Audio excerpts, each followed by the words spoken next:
I stood rooted to my driveway, coffee mug frozen halfway to my mouth, staring at the bare patch of concrete where my Ford F350 Super Duty was supposed to be parked. The familiar growl of that diesel engine that normally kicked in every morning at 6:30 had vanished along with the entire truck. Across the street, Brenda Whitfield stood on her immaculate lawn, arms folded over the Hope Residence sash she wore like it was Miss America regalia, her narrow lips twisted into that smug little smirk that instantly made you pat your back pocket to be sure your wallet was still there. My name is Marcus Chin, and I've been a general contractor pounding nails since before most people had flip phones. 6 months ago, I thought I'd made a solid life decision. I bought a house in Willowbrook Estates. Great neighborhood, solid schools for future kids, and only 15 minutes from most of my job sites. What the cheerful realtor somehow forgot to mention was Faith Homeowners Association was run by a woman who made Kim Jong-un look laid back. From the moment I moved in, Brenda had a personal vendetta against my truck. She insisted the diesel engine violated some fuzzy noise rule, even though I'd checked it myself with the decibel meter and it was well under the legal limit. Every single morning, she'd plant herself on her porch the second I turned the key, scribbling on her clipboard like she was cataloging atrocities for the Hague. The woman literally used a stopwatch to time how long I let it idle while it warmed up. The first citation arrived exactly 2 weeks after closing. Excessive vehicle emissions in a residential zone. Absolute nonsense. My truck had passed California's smog check with flying colors. I answered politely, attached every certificate and test result, and figured that would shut it down. Yeah, I'm an optimist. The tickets kept rolling in on schedule. Commercial vehicle parked in residential driveway, never mind that half the cul-de-sac rolled around in lifted Suburbans and Denali's the size of army tanks. Noise disturbance during permitted hours. Even though I never cranked it before 6:30 a.m., the exact minute the ordinance allowed. Aesthetic violation due to vehicle size. I actually laughed out loud at that one, every time I fired back with documentation, measurements, and a growing level of barely polite frustration. I showed up to HOA meetings where Brenda would spend 20 solid minutes ranting about the diesel issue while everyone else checked their phones and sighed. One neighbor, a retired guy named Frank, finally stood up and announced that his grandson's dirt bike made more racket than my truck ever had. Brenda shut him down cold and wrote "disruptive resident" next to his name in the official minutes. Then came the Thursday morning that flipped everything upside down. I'd been up late finishing a kitchen remodel clear across town and accidentally slept through my alarm by 15 minutes. When I shuffled outside at 6:45, rubbing sleep from my eyes, my driveway was empty except for a neon yellow slip fluttering under a non-existent windshield wiper. My truck was simply gone. The notice was from Ace Towing, vehicle removed for repeated HOA violations. Retrieval fee, a casual $850. My hands started shaking not from panic, but from a white-hot rage that felt like it could melt steel. This woman had effectively stolen the truck that paid my bills, the one I needed to haul tools and materials, the one that kept my whole business afloat. I called the tow yard immediately. The guy on the phone sounded half dead until I said Willowbrook Estates. Then his tone went cagey. Look, buddy, we just hook 'em where the HOA points. You got a problem. Talk to your board. When I asked for the signed tow authorization, he muttered something about checking with the boss and hung up on me. Next call. The police. The officer who showed up was decent enough. He listened, nodded, then explained it was a civil matter because the HOA claimed they had the right. He told me to read my covenants and maybe lawyer up. As he walked back to his cruiser, he added, off the record, "We've been getting a lot of calls from your neighborhood lately."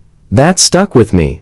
I lost an entire workday and a $1,200 job poring over paperwork instead of swinging a hammer. The HOA bylaws were 73 pages of eye-watering legalese, but I read every damn line. Nowhere not once did it prohibit diesel engines. There were rules about boats, RVs, and trailers, sure, but nothing about what kind of fuel your daily driver ran on. Even better was the section on towing protocol. Any vehicle removal required a written 72-hour warning posted on the car. signed approval from at least 2 board members, and dated photographic proof of the exact violation. Brenda had done exactly none of that. She just picked up the phone, called her pal at Ace Towing, and had my legally registered property yanked out of my own driveway.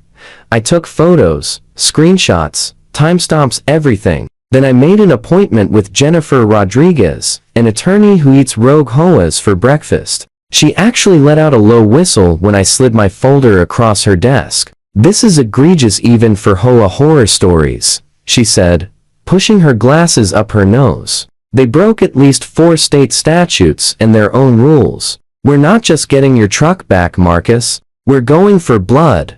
The demand letter Jennifer drafted was a masterpiece. Page after page of cited violations, statutes, and case law, demanding immediate return of the vehicle, reimbursement for the tow fee, lost wages, and punitive damages that would make Brenda's eyes water. The cherry on top was the discovery request. Every email, text, and phone log between Brenda and the towing company, plus all board minutes that ever mention my truck or any diesel vehicle in the neighborhood.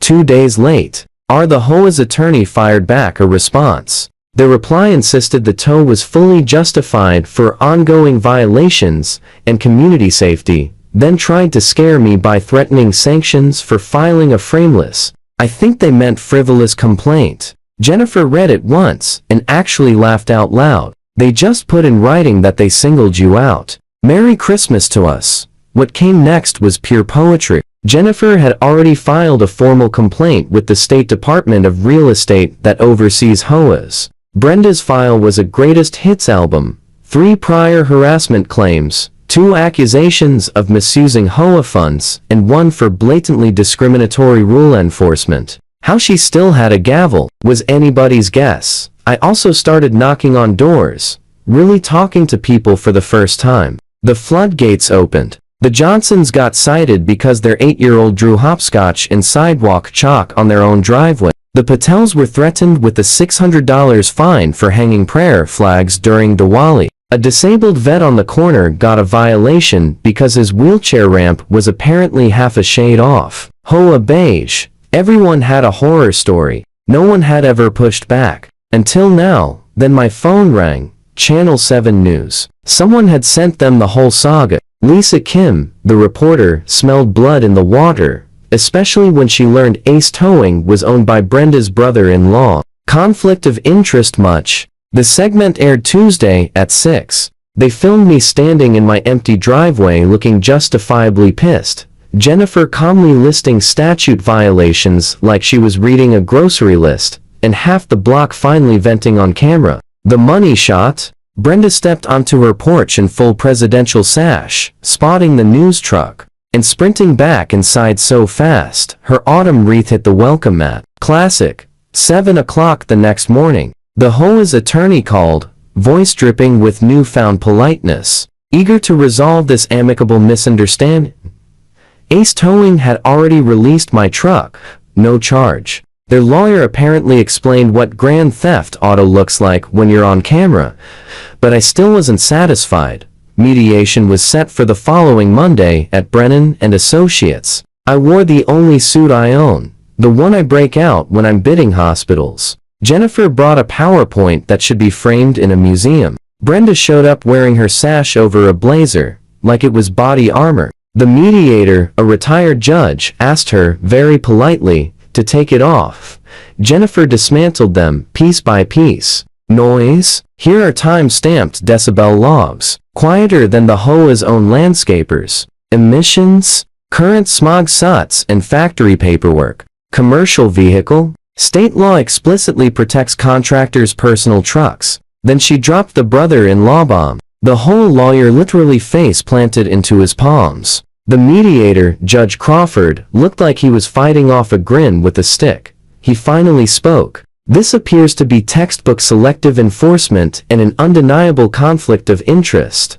Translation. Your host. The numbers started flying. Lost wages, tow fee, attorney fees, emotional distress, and punitive damages for the harassment campaign. Their lawyer tried to haggle. Jennifer didn't budge. Final settlement, $10,000. Wired within 7 days. Money wasn't all. Judge Crawford strongly recommended that Brenda resign immediately unless the board faced personal liability lawsuits. Emergency board meeting that same night.